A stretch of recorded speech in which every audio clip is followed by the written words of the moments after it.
ya Muhimbili. Ninawashukuru sana kila mmoja. Nilikuwa najaribu kumuuliza mkurugenzi pale kama mliwahi kupata kiongozi akafika hapa akafanya mkutano kama ameniambia haijawahi kutokea. Huu ni mkutano wa kwanza kuufanya wa aina hii. Kwa hiyo niwashukuru sana viongozi, niwashukuru watumishi, nimshukuru kila mmoja.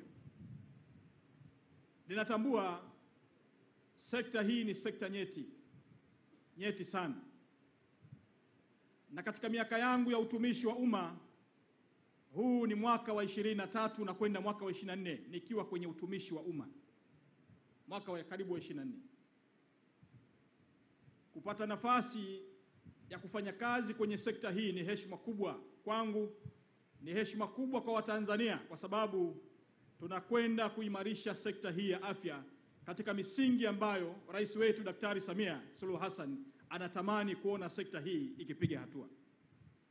Kama ambavyo nimetangulia kusema, huu ni mwaka wangu wa 23 katika utumishi wa umma. Huu ni muhimili wangu wa 3.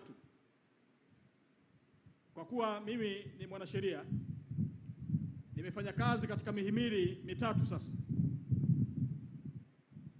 Muhimili wa mahakama ambako nilikuwa hakimu na vyeo mbalimbali vya kiandamizi katika muhimili huo.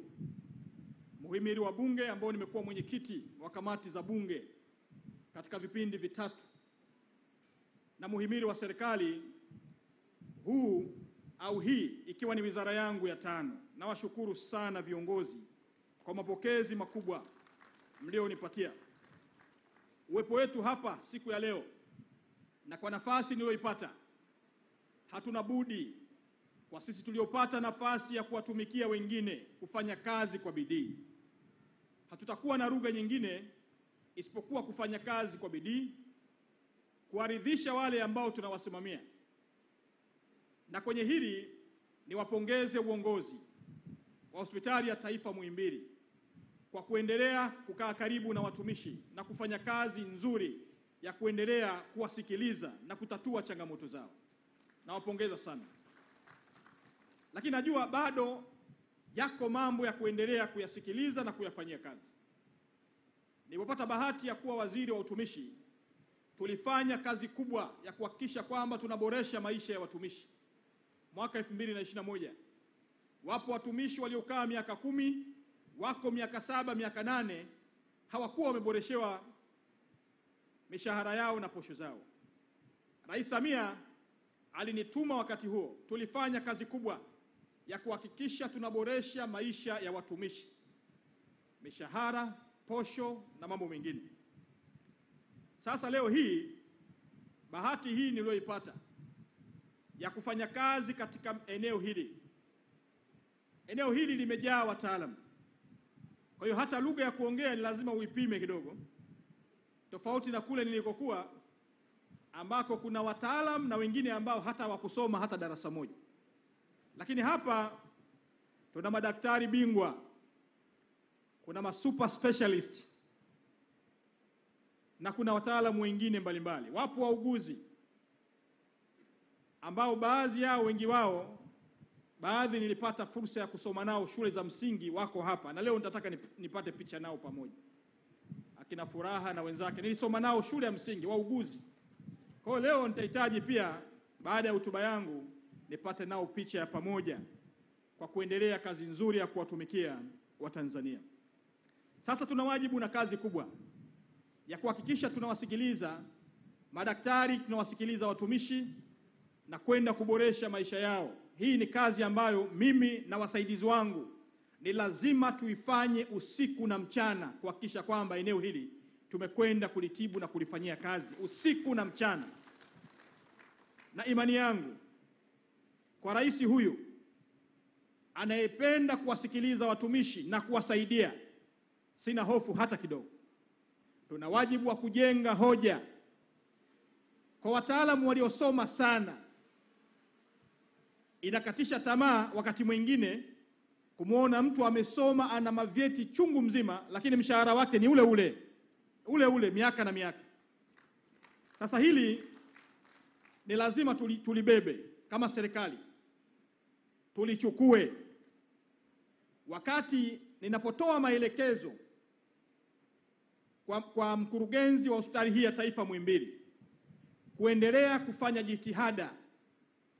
jitihada za kuendelea kuwabakiza wataalamu hawa kwa namna utakayoona inafaa, kwa kuwawezesha, kuwapa fursa na kuhakikisha unakuwa nao karibu. Wakati unaendelea na hizo jitihada, sisi kama serikali, mimi na wasaidizi wangu, tutaona namna ya kulifanya, kubeba hoja zao na kuziwasilisha kwenye mamlaka, ili kusudi kuwepo na utofauti, yule aliyesoma sana na yule aliyesoma kidogo.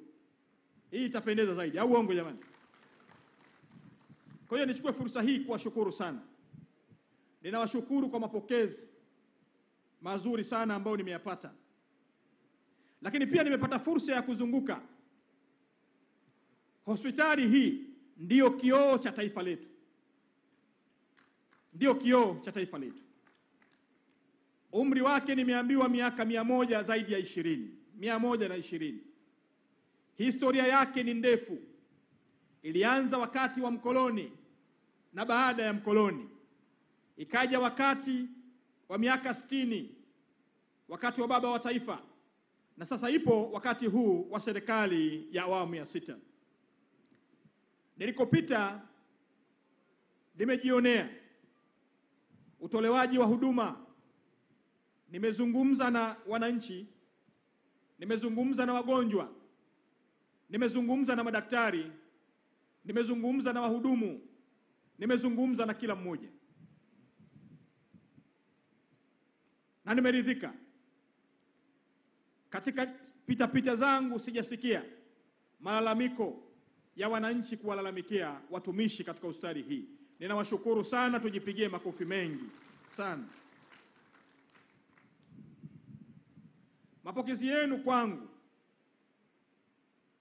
ni tafsiri dhahiri kwamba kila mgonjwa anayefika katika hospitali hii ndicho ninachokitegemea, na wao pia watapata mapokezi mazuri, watasikilizwa kwa lugha nzuri, na watahudumiwa kwa wakati, kwa namna ambavyo ugonjwa wao au mgonjwa anavyokuja katika maeneo yetu.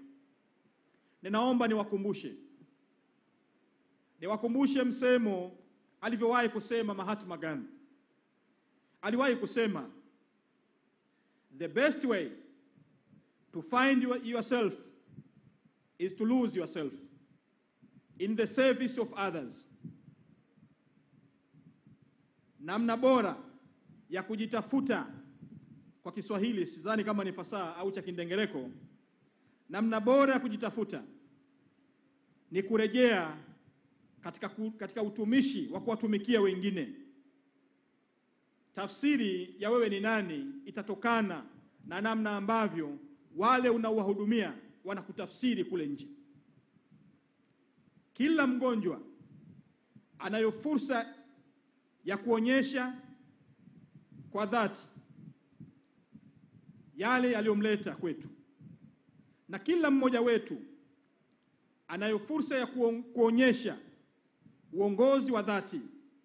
Kila mmoja wetu anayo fursa ya kuonyesha namna tunavyotoa huduma.